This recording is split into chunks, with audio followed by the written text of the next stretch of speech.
Hola inversores, soy Eduardo de Inversores Sin Fronteras y hoy continuamos con el Barrio Sésamo para inversores. Son conceptos básicos que vamos a ir hablando de diferentes herramientas que utilizamos en nuestra inversión y de esa forma vamos completando nuestros conocimientos para poder entender mejor y hacer nuestras inversiones de una forma más correcta. Este apartado de Barrio Sésamo para inversores, pues lo que va a salir de vuestras preguntas en los comentarios, cuando tengáis alguna duda de si he hecho una palabra o un método que he utilizado y que no os queda claro, pues yo creo que es la mejor forma, me lo ponéis en los comentarios y de esa forma lo explicamos para el resto, ¿no? Y además podemos tener una información y un conocimiento cada vez mayor de las herramientas que utilizamos para el mundo de la inversión. Nos salieron algunos conceptos cuando hablamos de las ETFs que para mí es una herramienta muy útil para diversificar y sobre todo cuando se empieza a invertir. Es una herramienta sencilla para la compra y la venta, pero que dentro de las ETFs nos tienen que dar claros algunos conceptos. Ya hablamos del tracking error y la beta y hoy vamos a avanzar con un punto que para mí es fundamental, que es conocer cómo se realiza ese acercamiento al índice.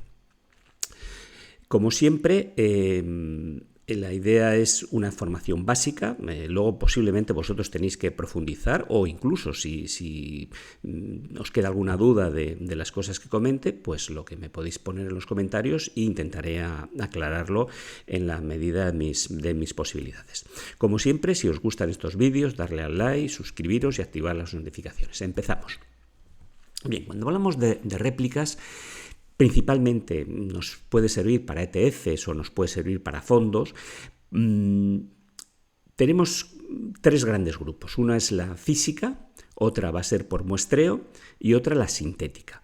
Como veis, marco en negrilla las dos primeras porque son las que a mí de forma general más me gustan. Una es la física y otra por muestreo. En la de muestreo, pues ahí sí que puede haber un plus del gestor. En la física, pues como lo vamos a explicar ahora, es mucho más sencilla sobre el papel, pero en algunos casos es más costosa, ¿no? Veremos la diferencia entre hacerlo dependiendo del índice, de la liquidez del índice, si es renta fija, si es renta variable, pues trataremos de ver esos pros y esos contras y decidir en cada momento la réplica que más nos interesa. Seguimos. La réplica física. En la réplica física, el gestor lo que hace es compra todos los componentes del índice. Vamos a ver, por ejemplo, el SP500, ¿no? Pues compraría las 500 acciones que representan el índice. Es sin duda el mejor método de réplica para índices que tienen gran liquidez. Esto es importante, si tenemos un SP500, son las 500 acciones más importantes que tienen el índice americano, pues sabemos que cualquiera de ellas, tanto la compra y la venta, se va a poder realizar sin mayor problema, ¿no? Dado que es un índice muy líquido y que además tenemos las 500 acciones, pues el tracking error, que ya lo explicamos en el capítulo anterior, será muy bajo, normalmente pues inferior a 0,5, ¿no? Esa diferencia nos vendrá pues de la comisión en el caso del ETF que tenga, ¿no? Más o menos, como veis, si compra lo mismo, pues tiene que parecer mucho al índice. ¿Cuál es la diferencia entre el índice y nuestro ETF? Pues esa pequeña parte de tracking error que será debido principalmente al tema de comisiones. No obstante, este sistema de réplica no funciona tan bien con activos menos líquidos. Por ejemplo, los bonos corporativos, ¿no? El intentar tener una cartera con todos los bonos corporativos que pueda tener un índice con diferentes liquidez, pues nos puede ser muy elevado en costes de transacción. Por eso lo que se suele optar los gestores es ir a otro tipo de réplica que vamos a ver a continuación. Entonces, réplica física, sí, la mejor cuando el índice es muy líquido. En el caso del muestreo, como ya decíamos antes, pues lo que hace el gestor es seleccionar una parte representativa del índice, ¿no? Si nos volvemos otra vez al ejemplo del SP500, pues en vez de irse a las 500, pues se va a las 400 o a las 300, y ahí tiene que elegir. Y ahí sí que se verá un poco resentido el tracking error, ¿no? Puede ser que lo supere, sea ese 0,5, o en algunos casos salga beneficiado, ¿no? En el caso de los bonos, como os comenté antes, prácticamente es la única forma de poder acceder a un mercado que es menos líquido, es mucho más amplio. Pensad que el mercado de bonos es amplísimo, y en ese caso pues posiblemente el muestreo sea la mejor opción. Y ahí además es donde el gestor, si hace una buena selección de los activos que va a comprar, pero siempre dentro de ese índice, ¿eh? O sea que la cocina va a tener un poco de cocina, y un buen trabajo de un gestor podría ser que, por ejemplo, pues volviera a replicar pues ese tracking error de 0,5, ¿no? Entonces, pues ya vemos.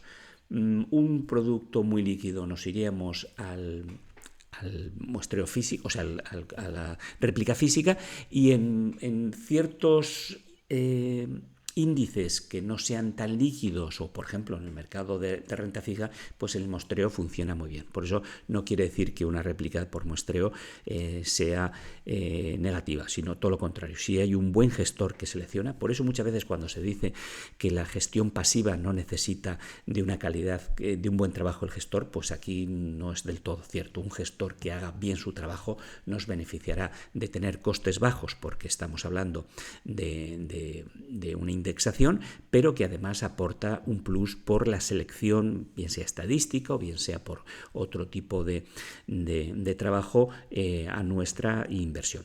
Y para terminar, tenemos la réplica sintética. A mí es la que menos me gusta, pero en algunos casos tienes que recurrir a ella, ¿no? La réplica sintética, tanto para un fondo, para un ETF o para todo aquello que esté indexado a un fondo, a un índice, depende de un derivado. Normalmente suelen ser swap, o incluso que el banco tome el riesgo de ser la contraparte. Aquí pensemos que tenemos un riesgo más.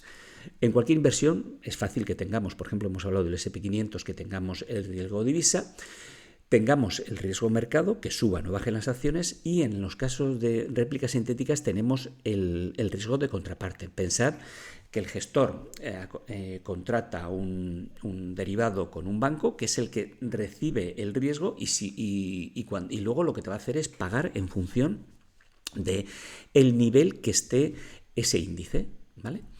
Y él tomará sus coberturas correspondientes. Pero ¿qué pasa? En el caso de que quiebre la contraparte del swap, que es el banco, se producen pues varias cosas. Por ejemplo, el track record del fondo o del ETF aumenta significativamente, pues que los inversores correrán a vender ese fondo indexado y tendrán que ir al valor del subyacente en ese momento, ¿no? Entonces es un poco precipitarte, y claro, no es tienes ese riesgo adicional que si puedes tenerlo.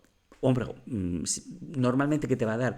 Pues te va a dar unos tracking error muy pequeños, porque si todo va bien, los costes, al no tener que hacer costes de transacción, pues no los vas a tener, ¿no? Pero por otro lado, pensad una cosa, que en el físico, en el sintético, hay acciones detrás que son tuyas, que están en tu poder, o sea, están reservadas para ti.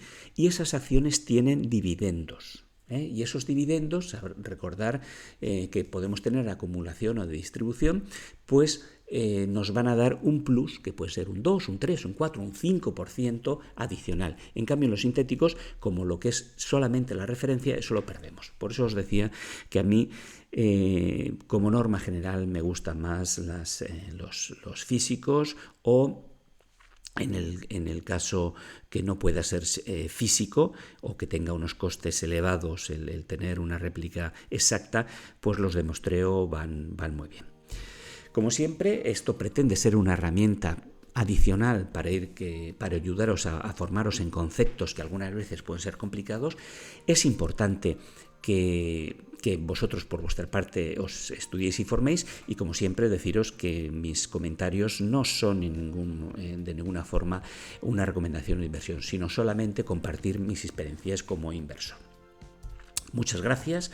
Si os ha gustado el vídeo, darle a like, suscribiros, activar las notificaciones, compartirlo en vuestras redes sociales, y para mí es muy importante vuestros comentarios que me dan nuevas ideas. De hecho, pues los próximos vídeos relacionados con esa sección de Barrio Sésamo, pues por ejemplo tocaremos ya, algunos me habéis pedido que hable sobre gráficos, que hable de sucesión de gráficos, pues iré hablando de los temas que más os interesan a vosotros. Muchas gracias y os espero en el próximo vídeo.